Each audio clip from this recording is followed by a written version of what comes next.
Desde el oído, un acercamiento a la música de nuestro tiempo.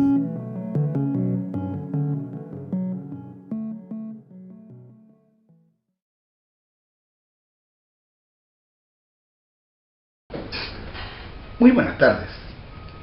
En el final de nuestra segunda temporada, Desde el oído, un acercamiento, como siempre, a la música de nuestro tiempo. Hoy día, para cerrar este segundo ciclo, me tengo el agrado de presentar con ustedes al compositor alemán Hans Bernhard Henze y su obra Tristán, compuesta entre los años 1972 y 1973. Para hablar de Hans Bernhard Henze es necesario situar varias cosas importantes, no solo a nivel musical o artístico, sino que también como compromiso histórico, político, pero también estético. Y dentro de esta estética, que por un lado presentó muchos detractores, sobre todo en Alemania, es necesario indagar algunas cosas importantes. Este libro, que es titulado acá de la editorial Hermes, Nueva Literatura Alemana, pero cuyos originales nuevos textos de autores alemanes, en particular alberga cuentos, rarezas, algunos ensayos y principalmente algunos artículos periodísticos. Y uno de ellos, que es el que voy a leer para introducir a nuestro autor, es del musicólogo y periodista Heinz Friedrich. Y él tiene un texto titulado Lo atemporal y la subcultura. Y en esto hay una crítica bastante lapidaria contra el compositor. Y habla precisamente de la famosa postura estética de hacer arte para el pueblo. Y encadena, junto con el arte para el pueblo, muchos autores, y sitúa también a Henze como un portavoz de esa tendencia. Para ir ilustrando un poco el carácter de la crítica a la que se le sitúa a Henze en Alemania, voy a leer un extracto de este texto. Dice así: el ejemplo de la obra de arte para el pueblo, este ejemplo no tardó en ser imitado por uno de los compositores más importantes de nuestro tiempo, Henze.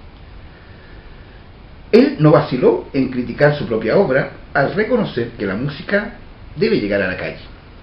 Según sus propias declaraciones, todas las partituras que había escrito hasta ese momento eran simples esteticismo contrarrevolucionario, que aspiraba a la aprobación, digamos, del establishment. La mayoría se queja de que el arte está hecho a trizas, decía Henze en una entrevista periodística, pero en todo eso solo hay una respuesta: está hecho a trizas porque él mismo se ha quebrado en su propio preciosismo. Y ahora lo que importa es buscar el camino, un camino que es tremendamente difícil, mucho más difícil que la más complicada de las composiciones dodecafónicas o electrónicas que uno pueda imaginar. El camino por el cual el lenguaje musical, así, deshecho como está, llegará hacia los hombres que lo necesitan para despertar. Y aquí cita a Friedrich las siguientes palabras: el mensaje que surge de este tipo de profesiones de fe nos hace meditar. ¿Realmente hemos llegado a eso? Porque, después de todo, lo que está proponiendo aquí no es otra cosa que una nueva forma de arte al alcance del pueblo, un arte que comprenda su función social, que despierte la conciencia política y señale la ideología correcta. Con todo esto, estas frases de ingenuo idealismo revolucionario siguen oliendo, y mucho, a estiércol alemán. Pues bien, el narrador o el periodista critica precisamente esta postura de Henze, que es una postura que fue criándose no desde el momento en que Henze se pone a componer, porque el trayecto musical y artístico de este compositor, primero que todo, es bastante amplio y abarca muchas décadas de trabajo. Nosotros no vamos a detener en todas ellas, pero sí vamos a ver algunos puntos importantes. Y para eso, como siempre, el contexto histórico y musical nos puede abrir algunas luces al respecto. Como buen discípulo de la escuela de Darsan, al cual ya me he referido en muchos otros programas y no quiero redundar, Heinze llega precisamente con una posición musical muy cercana al dodecafonismo, pero no a la manera Schoenberg u ortodoxa como lo podía practicar Anton Weber, sino que con una mezcla donde también se juega el lenguaje de la tradición.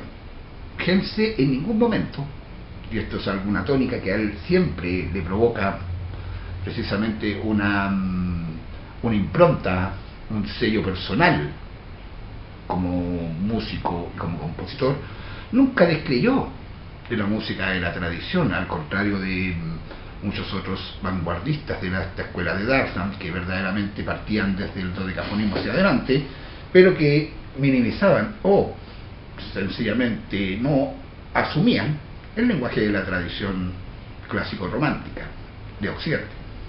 Heinze, al contrario, lo asume. Pero, para entender este doble juego, hay que entender también la doble posición musical en que Heinze se inscribe dentro de la historia de la música. Por un lado, tiene dos profesores importantes. El primero de ellos, un desconocido director y profesor alemán llamado Wolfgang Fortner. Y Fortner educa a Heinze dentro del lenguaje neoclásico, es decir, dentro del lenguaje que quiere nuevamente salvar la tradición musical y por lo tanto darle una especie de cobijo temporal, por así decirlo, dentro del escenario musical. Y en estas figuras importantes tenemos a dos compositores, Paul Hindemith e Igor Stravinsky. Pero también Heinze recibe la educación dodecafónica, y esta vez a través del maestro René Leibowitz, que ya habíamos hablado precisamente de él a raíz de Pierre Boulez, y él lo introduce en el lenguaje de la escuela de Viena. Pues bien, aquí hay una doble postura que se le plantea a Heinze. Por un lado está la estrecha relación con el neoclasicismo, con Hindemith principalmente, y con Stravinsky, pero también esta relación con el neoclasicismo es un neoclasicismo no tampoco tan arraigado dentro de la tradición, sino que también juega con espacios rítmicos y con espacios acústicos, que es lo que Stravinsky verdaderamente legó, principalmente como gran aporte dentro de la historia de la música del siglo XX, al cual obviamente merece un capítulo aparte en nuestros programas. Esta especie de neoclasicismo se une precisamente con una dimensión visual que Stravinsky le es muy fuerte y que también a Heinze le va a tocar, y esa dimensión visual está dada precisamente por el neoclasicismo a nivel pictórico, escultórico y sobre todo de las tendencias más renovadas del lenguaje, sobre todo escrito y gráfico, que es el lenguaje del surrealismo. Heinze es verdaderamente un compositor que parece soñar mientras está vivo, mientras está despierto, y crea verdaderamente atmósferas sonoras bastante ensoñadoras, de ensoñación musical. Y esto obviamente en la obra Tristán es donde va a explotar de manera contundente estos delineamientos acústicos o sonoros. Heinze, precisamente, y aquí entramos a los caracteres estéticos musicales del autor, tiene dos vertientes de estructura musical. Por un lado, fiel a la tradición musical, él conserva y desarrolla las formas musicales de la tradición. Es decir, dentro de las obras de Heinze podemos encontrar indudablemente sinfonías, ¿ya? Él compone hasta una 10ª sinfonía, de la 1 hasta la 10ª, sonatas, obras para piano, óperas, que fueron las dos, que fueron los, por así decirlo, los mecanismos musicales con los que más trabajó alrededor de los años 40 y 50, y también ballet, ¿ya? De los cuales también hay unos también son de la misma época, ¿ok? Pero al mismo tiempo, estas mismas formas tradicionales también dan paso a formas libres de composición. Y ahí hablamos sobre todo cuando Henze trabaja con textos poéticos, o también narrativos, o simplemente informativos de la historia universal. Y aquí quiero detenerme en dos obras importantes que las tengo acá atrás. Por un lado, del poeta chileno nacido en Chile, que después se hizo alemán, Salvatore Quasimodo, Gastón Salvatore, poeta chileno nacido en Valparaíso en el año 41. Él hace precisamente un texto poético llamado Ensayo sobre los cerdos, Versuch über Schneide. Y en esta obra trabaja una plantilla bastante interesante, que es una voz hablada, un ensamble musical moderno con batería y guitarra eléctrica incluida.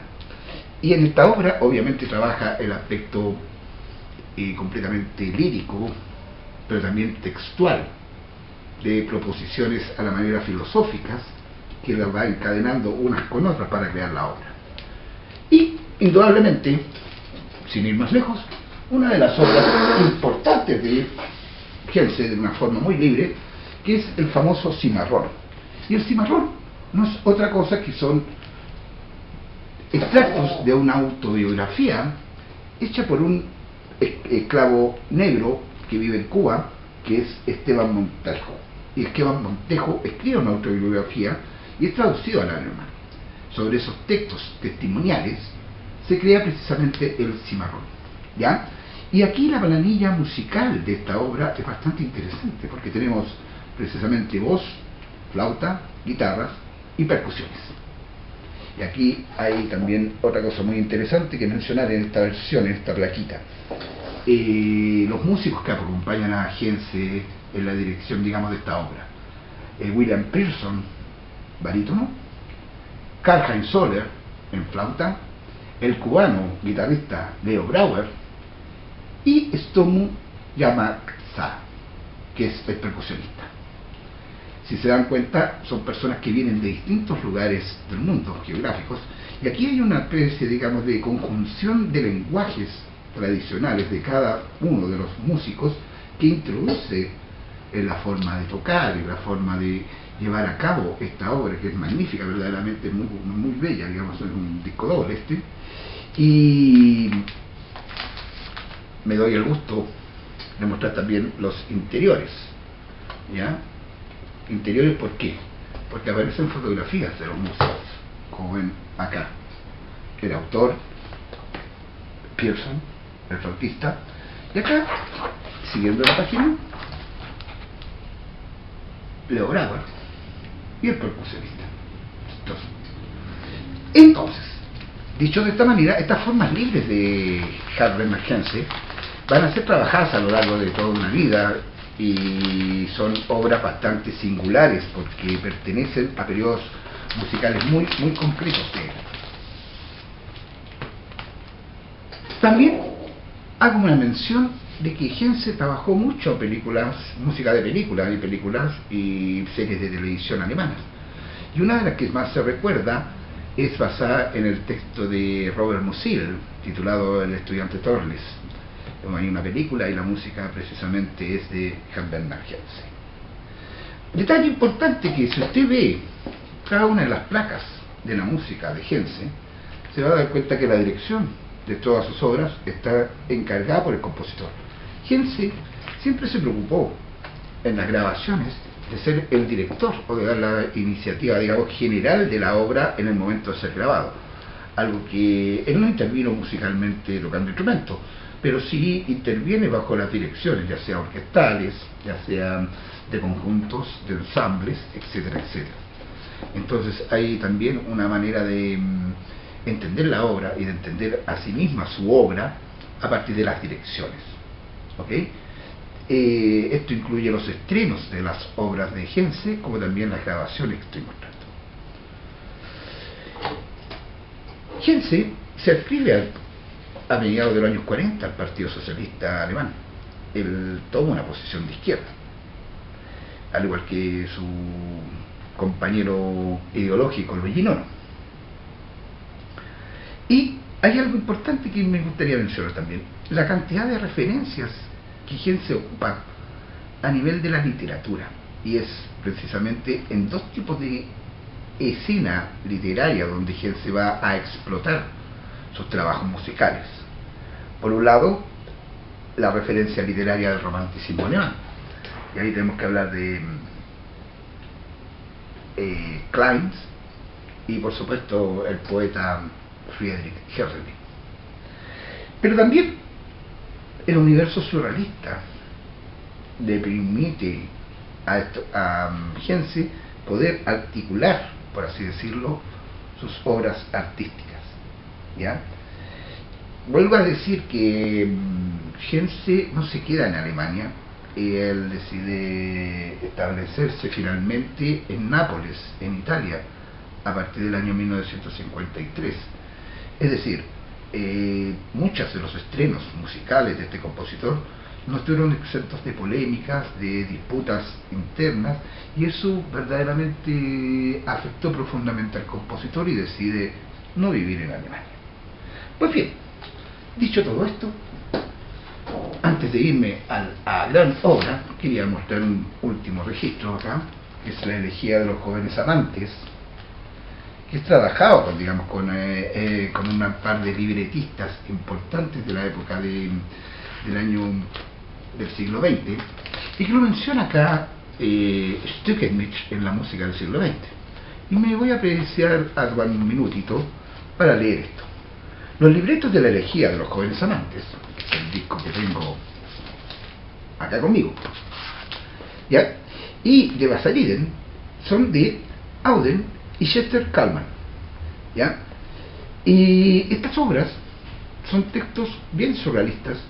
De hecho, la elegía de los jóvenes amantes basa su argumento en las alucinaciones que sufre una persona, que sufre una pareja en la montaña, un par de jóvenes que viven en la montaña y empiezan a tener alucinaciones nocturnas, muy en el universo de lo que podríamos pensar de fantasmático, decimonónico, por así decirlo, del universo que va a tomar, por ejemplo, y aquí voy a mostrar una excentricidad al respecto, muy similar a lo que uno puede encontrar en los manuscritos encontrados en Zaragoza de Potocki, de Jan Potocki, que es un escritor, creo que escandinavo, ruso, que precisamente habla sobre estos temas, sobre temas, digamos, muy dieciochescos, sobre el tema de las apariciones, sobre el tema de las alucinaciones, de las situaciones que no son reales, pero que en el fondo están ahí dando vuelta.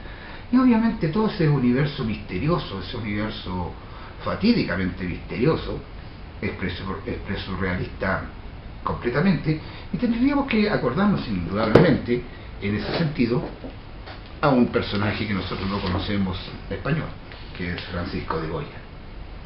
Goya es el artista que justamente trabaja esa escena fantasmática, esa escena completamente ida o compleja de las alucinaciones humanas. Y la elegía de los jóvenes amantes radica precisamente en eso. Pero Stückemich, dentro de esta fantasmagoría, hace una afirmación que a mí me llama mucho la atención. La compara con el tránsito de Stravinsky, pero a la inversa. Es decir, cuando Stravinsky precisamente está en el neoclasicismo y está defendiendo las causas de la música tradicional por encima del dodecafonismo, etcétera, etcétera, Hense está justamente en un periodo decafónico, en un periodo de experimentación, pero inversamente proporcional. En los años 50, 60 hay una inversión de los autores.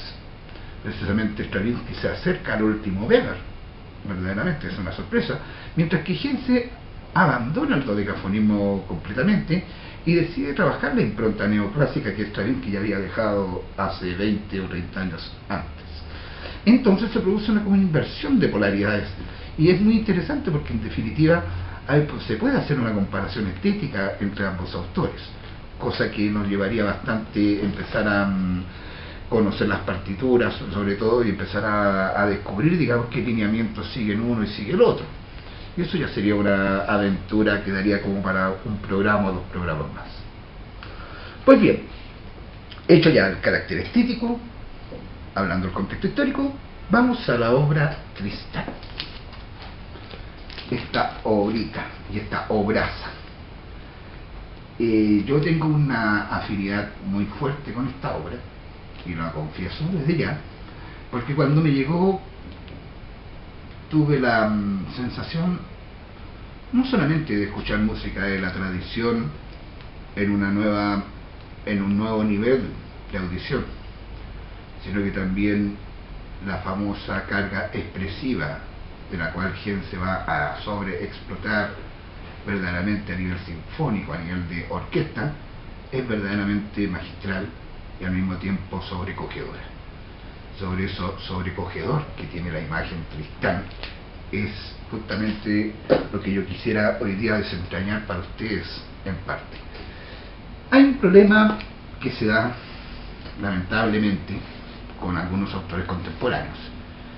Para encontrar material, digamos, de partitura, Internet tiene plataformas, pero te envían la partitura en físico a un precio irrisorio. No hay PDF, no hay archivos o alguien que comparta sus materiales. Por lo tanto, voy a prescindir en esta ocasión del uso de la partitura para poder ejemplificar algunas cosas que me llaman mucho la atención de esta obra y que se la voy a hacer tener que expresar a nivel verbal, simplemente. Hago la aclaración y la disculpa pertinente. Pues bien, Tristán. Tristán se titula, o Henze la titula, como Preludios para piano, cinta magnetofónica y orquesta. Ese sería, digamos, el marco general con el que Henze quiere dar a conocernos esta obra. Acá en el disco aparece el año 73, pero la génesis de esta obra habría que situarla en octubre del 72. Y la génesis es muy variada. Hay muchas referencias cruzadas que se le da a Henze en ese periodo para poder componer y dar título a esta obra. Seguramente usted, noble auditor, o conocedor de textos antiguos, o simplemente un muy buen wagneriano, se habrá dado cuenta que el título Tristán hace remisión inmediata a una obra universal de la música, que es precisamente la ópera Tristán e Isolda de Wagner. Esta obra de Henze no es el homenaje a Wagner ni a esta obra, pero es un cuadro de sensaciones donde también está involucrado en cierta medida, sobre todo, el tercer acto de esta obra. ¿Y por qué digo el tercer acto? Porque precisamente en el tercer acto de la obra de Wagner ocurre el final fatídico de la muerte de los amantes, Tristán e Isolda. Quedan unidos en la dicha y en la muerte, como diría Gonzalo Díaz. Y en ese sentido, Henze recuerda eso, y recuerda también el preludio de este tercer acto, que aparece dentro de la obra. Pero vamos a ver esas relaciones que cruzan. Para Henze no es solamente la relación con el Tristán wagneriano.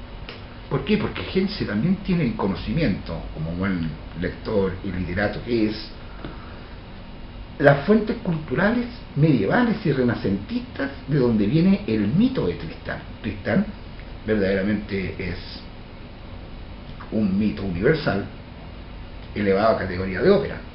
Sin embargo, tanto el mito de Tristán como el cantar de los Nibelungos son la base programática de Wagner para sus obras, pero esto no quiere decir que Wagner las haya creado. Él las toma precisamente de la mitología germánica. Y justamente el personaje Tristán es un personaje de la mitología occidental. Es decir, antes de la reelaboración mítica que Wagner hace de Tristán, ya hay referencias cruzadas que Henze va a hacer o a poner en operación dentro de esta obra. Segundo detalle importante, la dedicatoria que tiene esta obra. Esta obra tiene una dedicatoria, y la dedicatoria es bastante singular. Se la dedica a Peter Zinoviev, para quienes no lo conozcan o no hayan escuchado de él. Zinoviev es un músico ruso que decide vivir en Inglaterra y se encarga, digamos, de la sección de música electrónica de la BBC británica. Y este caballero, aparte de compositor, es bastante inventor. Es, diríamos, como decimos acá en Chile, un giro sin tornillos en la electrónica. ¿Y cuál es el gran aporte de Zinoviev a la música en general?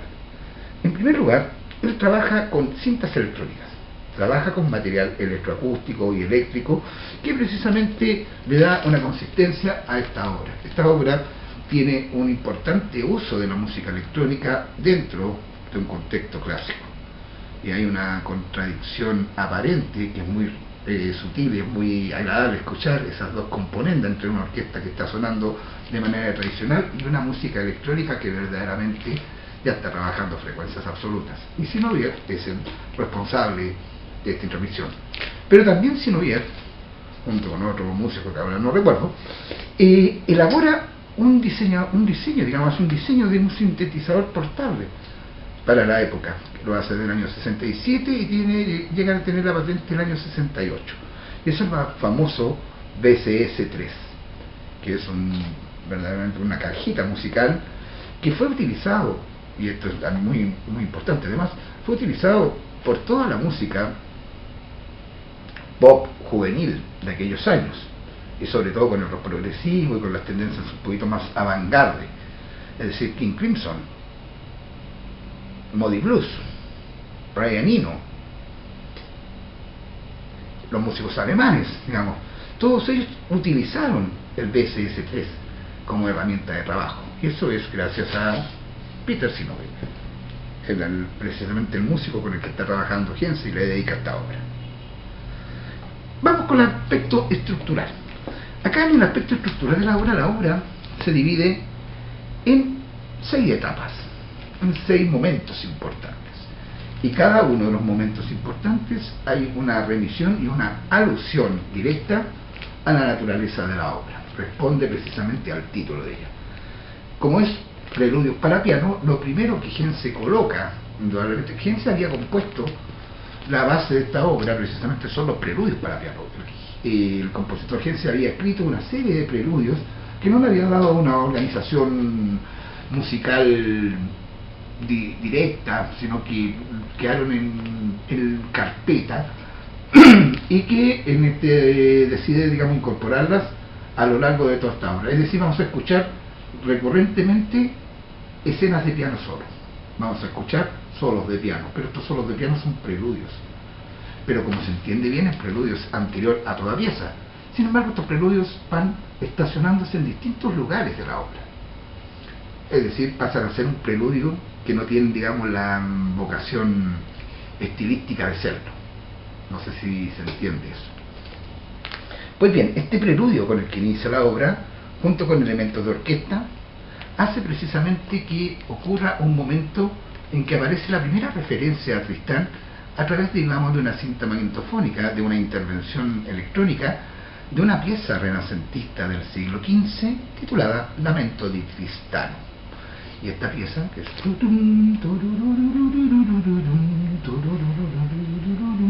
aparece dentro de la obra de manera sorpresiva, sin ser anunciada, sin ser preparada, y Henze la introduce como un material etéreo y extraño dentro de la dimensión orquestal. Y eso es bastante bello, digamos, de escuchar. Luego vendría el segundo movimiento, que es el lamento. Y aquí ya entra verdaderamente la orquesta completa. ¿Ya? La orquesta completa en todas las combinaciones posibles, siguiendo, digamos, una cierta logia, una cierta raza, junto con la segunda aparición del piano. El segundo preludio, podríamos decir de esa manera. Y luego viene la tercera sección con la que cierra el disco, con la A, que es preludio y variación. Lento, casi improvisando. Y verdaderamente cuando dice improvisando es que deja un buen margen de improvisación a los músicos. Y ahí está la tercera entrada del piano. Y ocurre que aquí hay Henze, dentro de un punto de vista compositivo, hace una serie de variaciones sobre el primer movimiento de la sinfonía número 1 de Johannes Brahms. Hay también una referencia a Wagner, pero una referencia sardónica, crítica. Hemos de recordar que Richard Wagner y Johannes Brahms son antagónicos absolutos dentro de la historia de la música. No por el estilo musical, sino que porque verdaderamente era un pedante adversario para Wagner, el mismo Johannes Brahms. Verdaderamente no tenían una muy buena concordia los dos compositores, y eso lo hace patente también Helse al introducir precisamente estas variaciones sobre el primer movimiento. ¿Ok? Luego pasamos al número 4, aquí sería ya el lado 2 del disco, que es La locura de Tristán. La locura de Tristán puede ser definida de distintas maneras, pero sin embargo esta parte de la obra es completamente alucinante desde el punto de vista orquestal, y sobre todo porque hace lo que para algunos críticos constituyó una grave ofensa a la música de la tradición, en llevar a través, digamos, de relaciones computacionales y matemáticas, pasó la famosa marcha fúnebre de Chopin. Pam, pam, param, pararararam, taram. Pero la interviene desde el punto de vista computacional y electrónico, y lo que ahí aparece como información sonora es bastante alucinante y conmovedora. Fue muy altamente criticada esa sección, entre otras cosas llamándola como una violación de la música, una mutilación de ella, o un estado grotesco.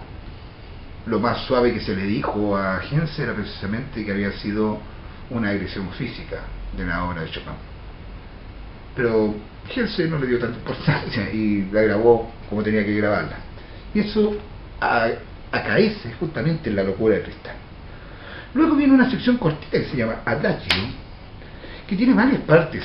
La Hens acá dice que hay un vals, una ricercata, otro vals, y termina con una ricercata 2. Es decir, está trabajando con dos procedimientos de suite, de forma de suite, con danzas. La ricercata es una danza y el vals también. Son parte de lo que son las suites.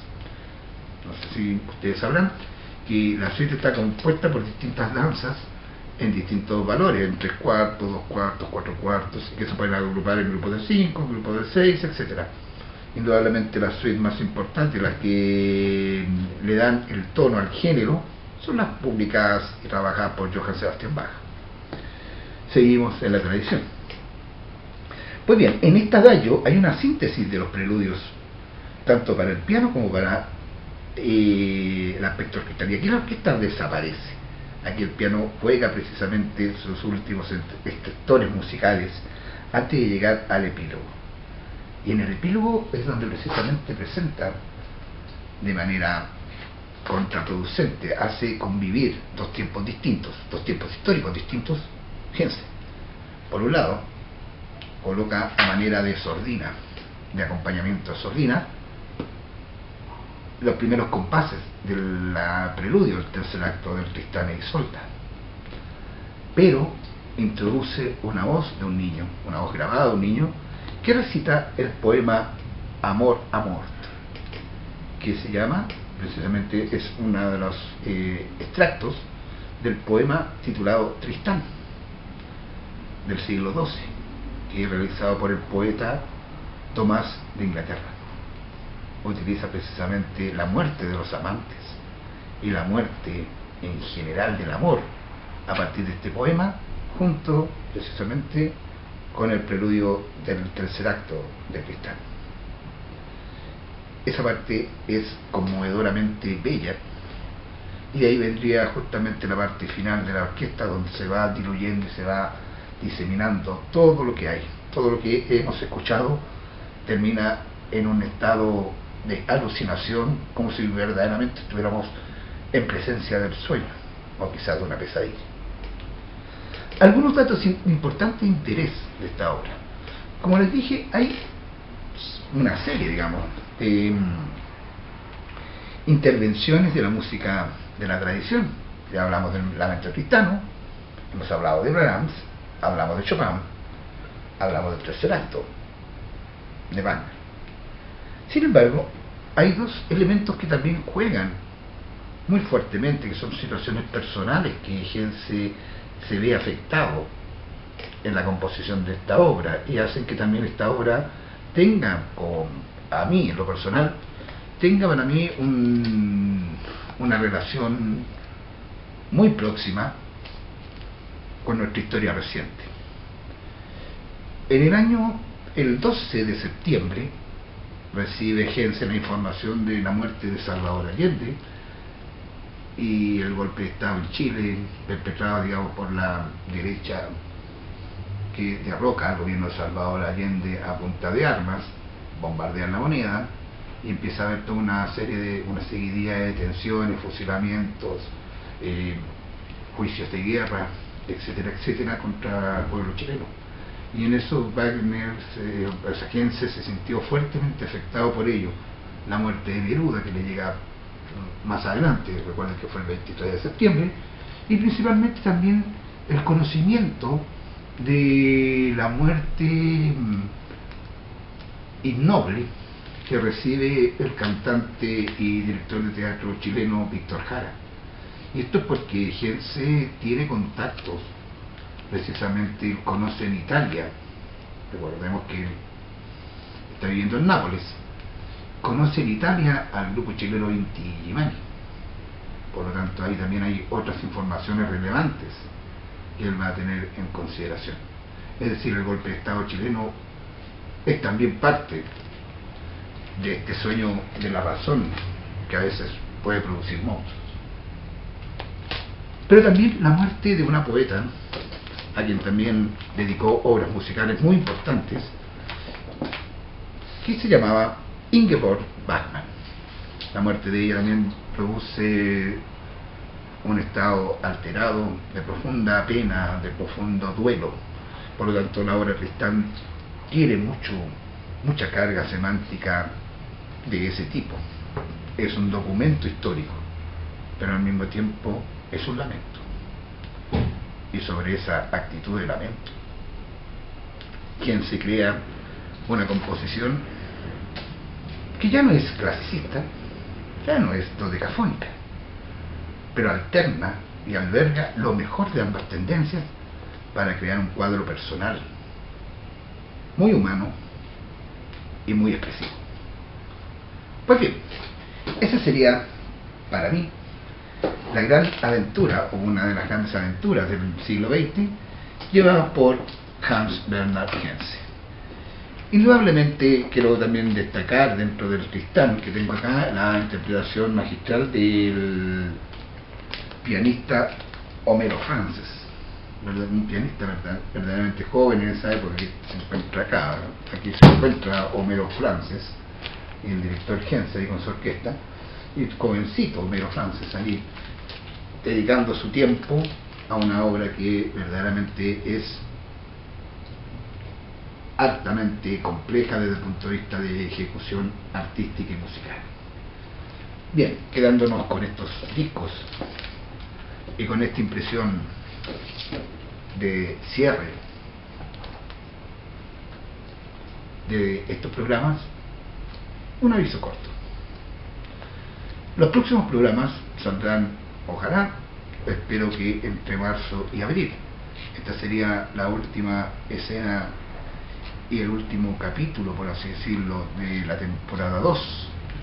Nos quedarían obviamente otros compositores, y no dejo de nombrar indudablemente a algunos que están en carpeta y que también merecen estar dentro de este programa desde el oído. Nombrar Stravinsky y Anis Xenakis, György Ligeti, Kurt Weill, y también, indudablemente, toda la escena electrónica y minimalista, Terry Riley, Steve Reich. Por ahí armaríamos nuestra tercera temporada, que, como les digo, yo creo que va a empezar a funcionar a contar de finales de marzo, comienzo de abril, y ojalá sigamos viéndonos, sigan apoyando estos contenidos, no deje de darle nunca al botón de campanita amiga para que sigamos reproduciendo estos materiales, Y los dejo nuevamente desde el oído, acercándonos a la música de tu tiempo, de mi tiempo, de nuestro tiempo. Que tengan buena tarde.